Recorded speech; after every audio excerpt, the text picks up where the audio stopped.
Vijay chart போய் கதை சொல்லும்பொழுது அமைதியாக கேட்டதும், அவர் கேட்டு முடிச்சோடனே அவர் பெரிய ரியாக்டே பண்ணல. ஒருவேளை அவருக்கு பிடிக்கலையோ அப்படின்னு நினச்சிட்டு ரத்னம் சாரை பார்த்தேன். என்ன சார் ஒரு மாதிரி அமைதியாக இருக்காரு. விஜய் சார் உங்களுக்கு பிடிக்கலன்னா நான் வேணா வேற கதை சொல்கிறேன் அப்படின்னு.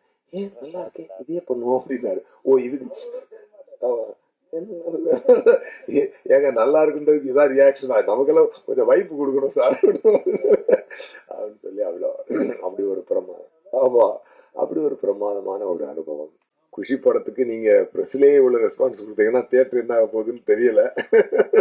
அதுவும் இன்னைக்கு இளைய தளபதியை திருப்பி பார்க்கறதுக்கு எனக்கே ரொம்ப சந்தோஷமா இருக்கு. திருப்பி ரொம்ப ஏன்னா we are missing that space இல்லை.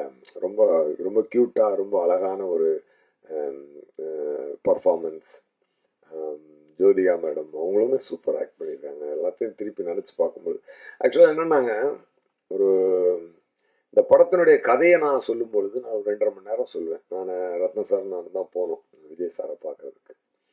அப்போ நம்ம படம் சொல்லும் பொழுதே நம்ம மைண்டில் படத்தை பார்த்துடுறோம். அதுக்கப்புறம் பார்த்தீங்கன்னா சீனை ஒன்றுன்னா ஷூட் பண்ணும்பொழுது நம்ம ஷூட் பண்ணி ஒரு சீனை வந்து நாங்கள் வந்து 1 lakh டைம் பார்ப்போம். ஏன்னா எடிட்டிங்கில், டிஸ்கஷனில், மியூசிக் டைரக்டருக்கு கதை சொல்லும் பொழுது, அசிஸ்டன்ட் டைரக்டருக்கு கதை சொல்லும் பொழுது, டைரக்டர் அந்த சினிமோட்டோகிராஃபருக்கு கதை சொல்லும் பொழுது, ஃபைட் மாஸ்டருக்கு கதை சொல்லும் பொழுது, எடுத்த சீனை எடிட் பண்ணும்போது, விஜயன் சாரோட உட்காந்து ரஷ் பார்க்கும்போது, ஒவ்வொரு டைம் பார்த்தீங்கன்னா கிட்டத்தட்ட ஒவ்வொரு சீனையும் நாங்கள் வந்து மிக்சிங் எல்லாத்துலேயும் பார்த்தோம். ஃபைனல் ட்ரிமிங் மிக்சிங் இது வரைக்கும் பார்த்தீங்கன்னா கிட்டத்தட்ட 1 lakh டைம் வந்து ஒரு சீனை நாங்கள் கோத்ரூ பண்ணுறோம் அந்த மைண்டில்.